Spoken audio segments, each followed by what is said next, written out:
Hey, this is Ciervo, and just want to thank you for getting back to me and signing up, if I could say that, for this look at the Gospel of John.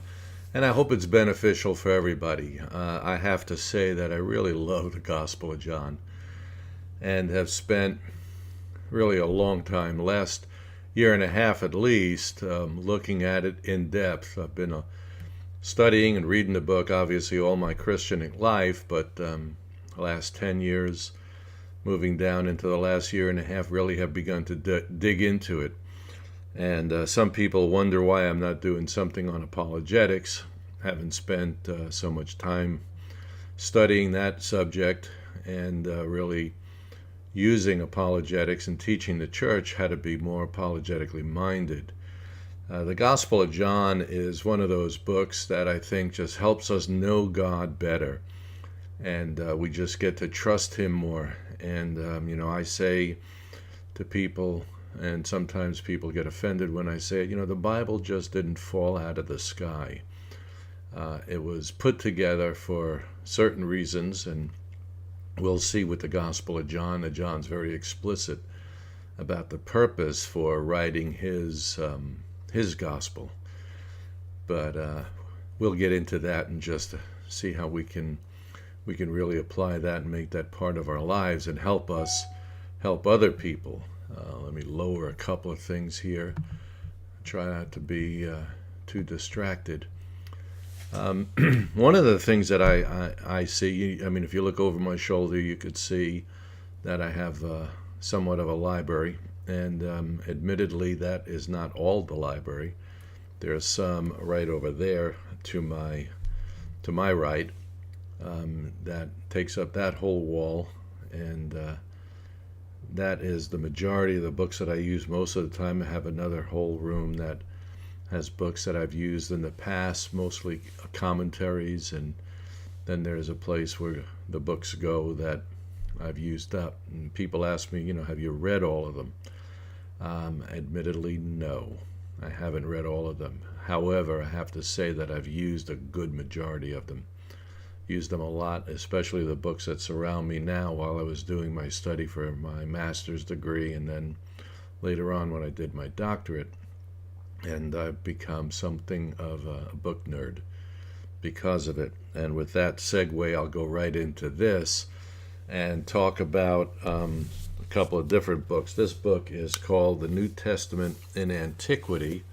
And that's what the cover looks like. I'll hide behind it for a minute. And it is written by Gary Burge, Lynn Cohick, and Gene Green. It's a hardbound book and really is pretty good at giving us some background to the New Testament. And that's one of the things that we want to look at in context. So we want to see what is the cultural context. That book gives us a lot of that.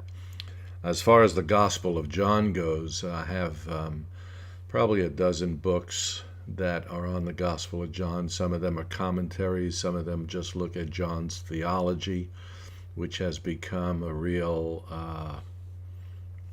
subject that people have pursued, realizing that John wasn't this simplistic person writing this gospel. One commentary is that leaves really no stone unturned is by D.A. Carson, and that's what that book looks like. It's the Pillar Commentary Series on the New Testament, or the Pillar New Testament Commentary. And Carson is one of those guys who just turns every stone over to find things out. One that I really enjoy, and it's because I enjoy a lot of his other books. I think he's a real scholar, though he's written more books than I think I'll ever get to read, is Craig Keener. And that's what Craig Keener's book looks like. I'm looking back at a screen trying to think which way is the right way.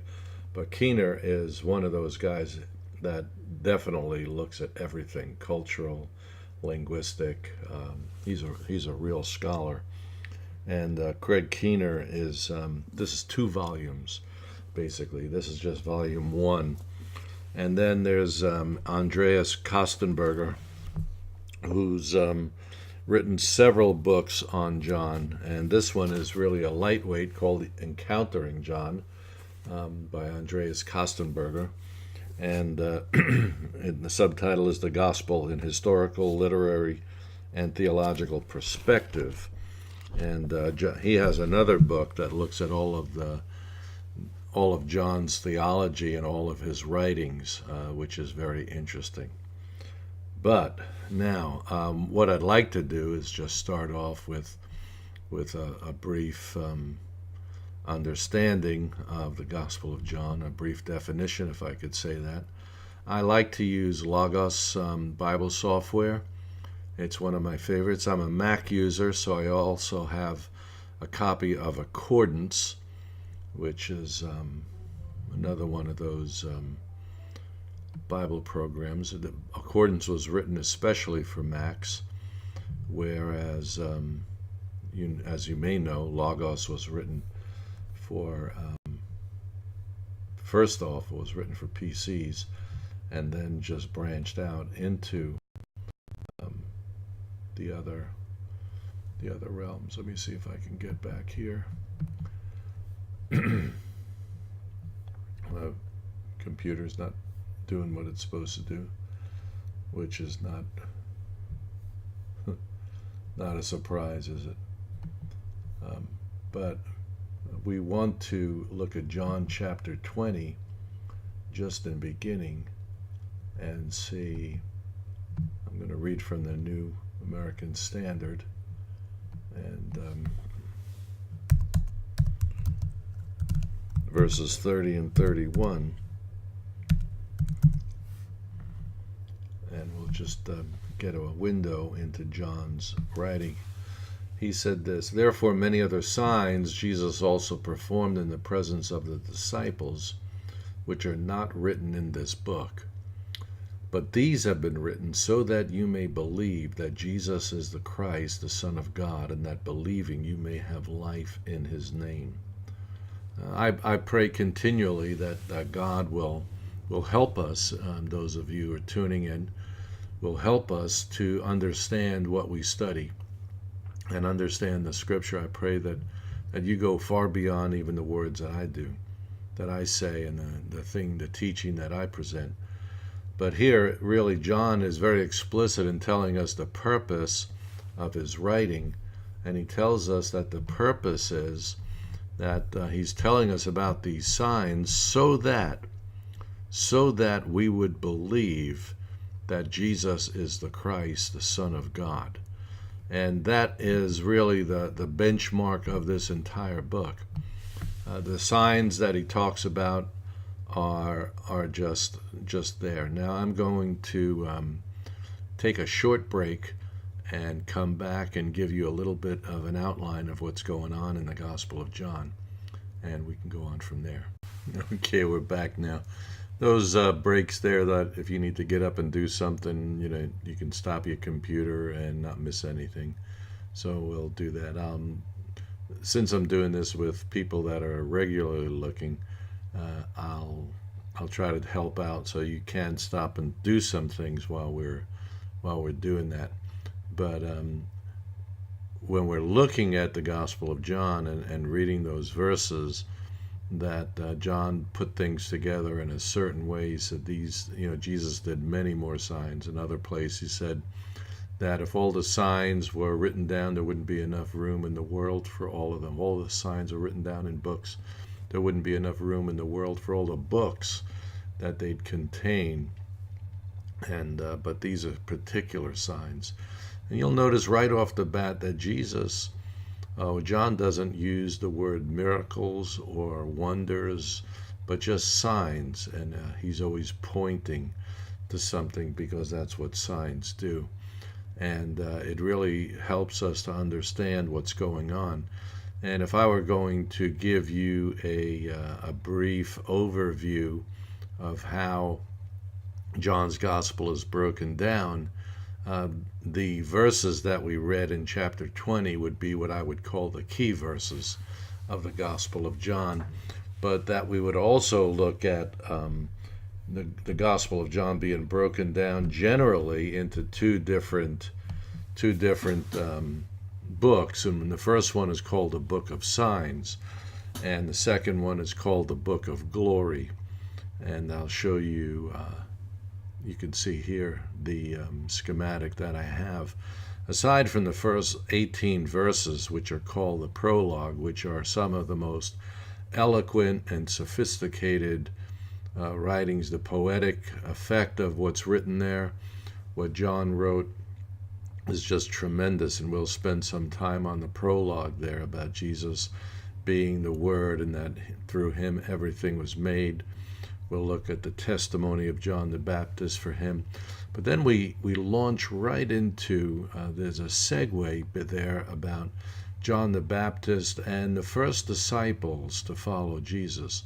And while that just looks like a little bit of that historical narrative that the Gospels are made of, there's some significant things to see about what John the Baptist says, what the other disciples say, and what Jesus says, and how he lays things out. And in that first chapter, you can see, I have to turn my sound down so you don't get those dings.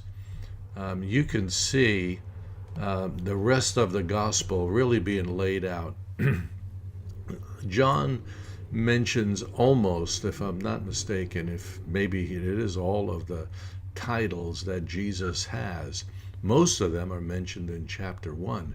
But it's uncanny the way John mentions almost every title that Jesus goes by in the New Testament. So in that first chapter, you have the prologue, and then you have the first disciples. And as I mentioned, there'll be some interesting things there. But here in the book of signs, we also see chapters 2 through 4. Now, some people see 7 signs in the Gospel of John.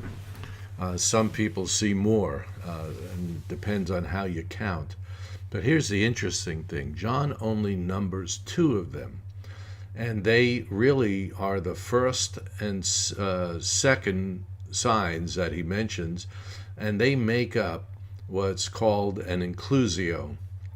And an inclusio is a literary device where the author wants to kind of put bookends on something to give you a story. And I'll tell you right up front, John is going to be showing that Jesus is the Christ, the Son of the living God. He's the only begotten Son.